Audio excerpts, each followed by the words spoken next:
Assalamualaikum Football United, ringan amatiran ala gua hari Sabtu waktu Belanda, atau waktu Eropa ya, jam 18.30.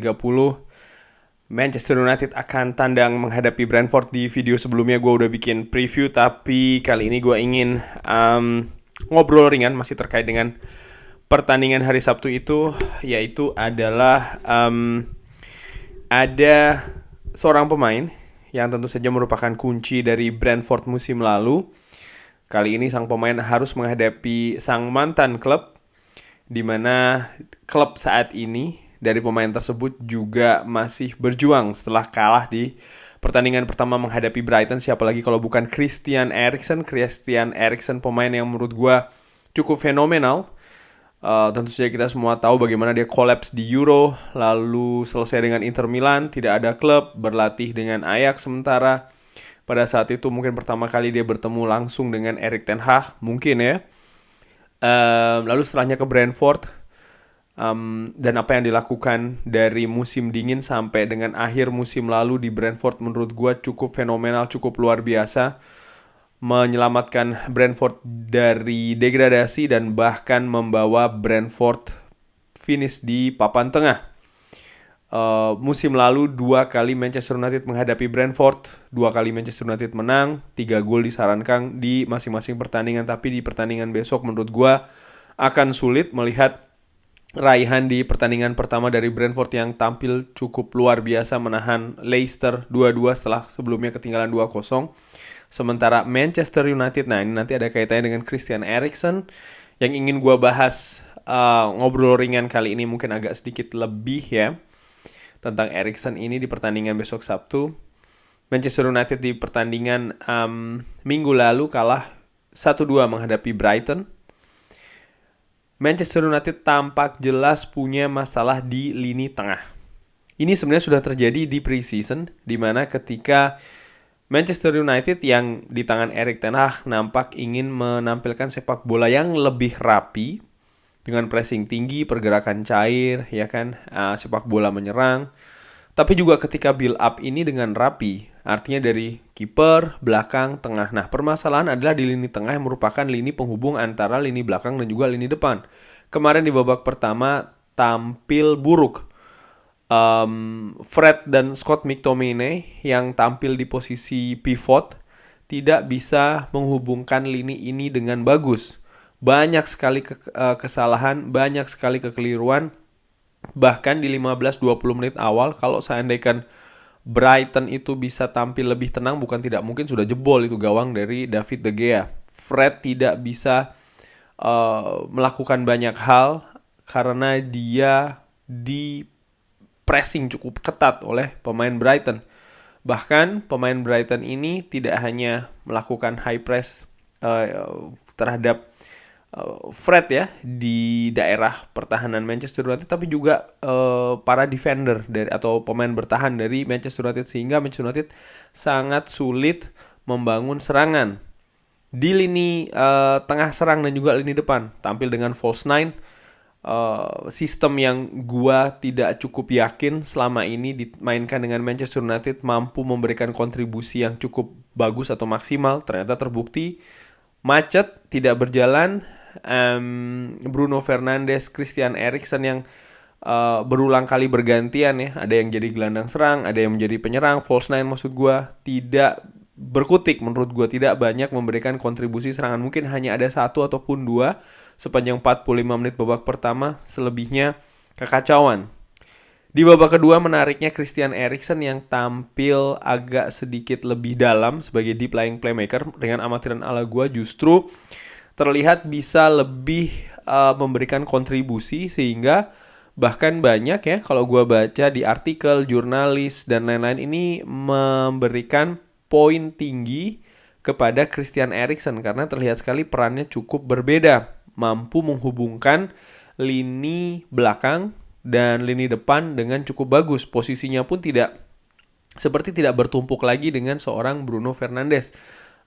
Job description-nya lebih jelas ya. Dan yang mengejutkan gue juga ketika Brighton melakukan serangan balik, Christian Eriksen mampu menghalau beberapa serangan tersebut dengan cukup baik pula, yang sebelumnya sempat diragukan sisi kemampuan defensif dari Christian Eriksen, utamanya duel-duel bola ya di tengah. Namun kemarin menurut gue dia tampil cukup oke. Memang tidak selalu menang 100%, tapi bagaimana dia ini tampil cukup cukup bersemangat, cukup ngeyel juga ya. Itu mampu memenangkan beberapa duel yang menurut gue cukup bagus untuk memotong serangan dari Brighton. Nah, menghadapi Brentford, menurut gue Christian Eriksen akan menjadi pemain kunci bagi Manchester United. Kenapa? Murni karena solusi di lini tengah sampai dengan saat ini belum ada. Fred yang digadang-gadang menjadi pemain penghubung menurut gue, dan ini sudah gue singgung berulang kali ya, ketika Fred di pressing dengan cukup ketat, apalagi dengan jumlah pemain yang cukup banyak, sering kesulitan. Dan ini yang terjadi ketika menghadapi Aston Villa, ketika menghadapi Atletico Madrid, pun juga kemarin ketika menghadapi Brighton. Tapi nampak berbeda ketika Fred diganti oleh seorang Christian Eriksen. Sampai dengan video ini gue buat, masih belum ada kejelasan tentang Frenkie de Jong, pemain yang diharap-harapkan oleh Erik ten Hag sebagai pilar permainan sistemnya, sebagai penghubung lini belakang, lini tengah, dan juga lini depan, sebagai pemain vital di sana ya. Pusat kreativitas, pusat visi dari permainan yang dibangun di atas lapangan. Masih belum jelas kehadirannya akan seperti apa. Tapi gue melihat dengan apa yang ditampilkan oleh Christian Eriksen di babak kedua ketika Manchester United menghadapi Brighton, Christian Eriksen bisa memainkan peran tersebut. Walaupun banyak juga pendapat mengatakan akan lebih bermanfaat ya, dalam tanda kutip, kalau Christian Eriksen ini didorong ke depan. Tapi tentu saja ini juga tidak mudah. Kenapa? Karena ada Bruno Fernandes, ada Jadon Sancho, ada Marcus Rashford yang selama pre-season selalu dimainkan di posisi tersebut.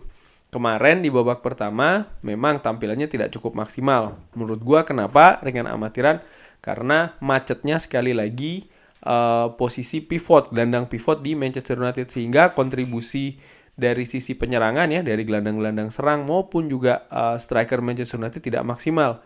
Tapi ketika jembatan ini berhasil diperbaiki di babak kedua, tentu saja dengan masuknya Christian Eriksen, maka serangan demi serangan Manchester United bisa lebih mengalir dengan tajam.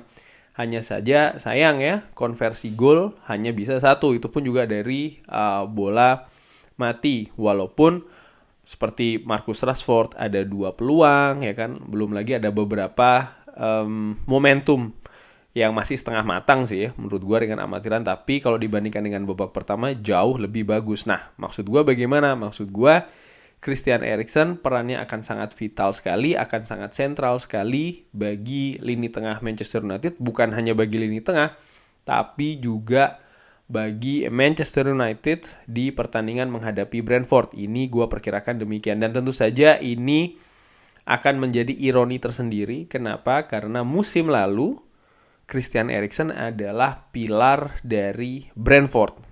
Di lini tengah, kadang dia dimainkan di midfielder center, sering juga dimainkan di attacking midfielder center. Tapi dia benar-benar menjadi pilar dari Brentford yang Sabtu besok akan berusaha dihentikan pastinya oleh Brentford. Brentford musim lalu di awal-awal kompetisi ketika bermain di kandang sangat luar biasa, sangat mengejutkan, menumbangkan Arsenal, menahan imbang Liverpool, dan kali ini mereka di pertandingan pertama di kandang sendiri akan menghadapi Manchester United yang masih tampil pincang. Tapi menurut gua Christian Eriksen ini bisa menjadi solusi, bisa menjadi senjata untuk melawan sang mantan.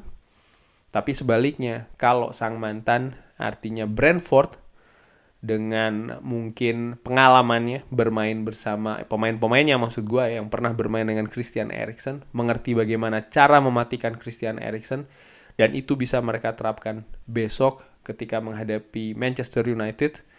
Ini akan jadi tantangan yang sangat berat, karena menurut gue lagi-lagi kemacetan akan terjadi, kebuntuan akan terjadi di lini tengah Manchester United yang berakibat seperti ketika menghadapi Brighton, lini depan seperti tidak ada seperti tidak ada solusi juga bagaimana untuk bisa melakukan penyerangan yang sistematis dan juga rapi. Jadi sekali lagi menurut gue kunci dari pertandingan menghadapi Brentford Sabtu besok ada di pemain nomor 14 Manchester United, Christian Eriksen. Bagaimana menurut teman-teman? Christian Eriksen ketika menghadapi Brentford, akankah dia bisa menjadi senjata untuk memakan, untuk menaklukkan sang mantan? Atau justru ada pemain lain yang mungkin perannya akan lebih vital, krusial bagi Manchester United? Silahkan drop di kolom komen. Jangan lupa like, sholat, dan juga subscribe. Oh ya, insya Allah video ini akan tayang hari Jumat pagi ya. Jangan lupa Jumatan, jaga prokesnya. Sehat-sehat selalu semuanya. Kalau seandainya yang nonton pertandingan ini setelah Jumatan, ya jangan lupa sholat asarnya. Kurang lebih demikian. Jangan lupa like, sholat, dan juga subscribe. Wassalamualaikum warahmatullahi wabarakatuh.